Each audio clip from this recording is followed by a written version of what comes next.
In front of me is Samsung Galaxy S21 FE 5G, and let me show you how to add a fingerprint on this device.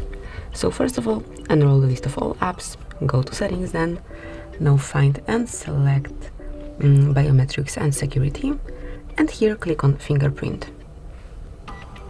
Now draw your unlock pattern if you already have one, and if not, you will have to provide a new one.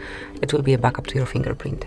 Then tap on continue, and as you can see here, you've got the sensor of your fingerprint.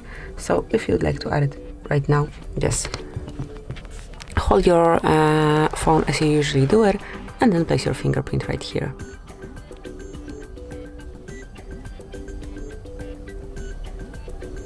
So smoothly lift your finger up and then put it on the sensor to add all the edges.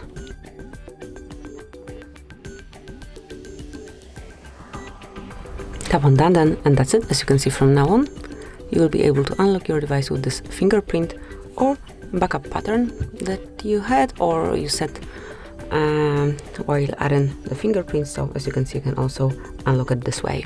So this is it. That will be all. Thank you for watching. Please subscribe our channel and leave the thumbs up.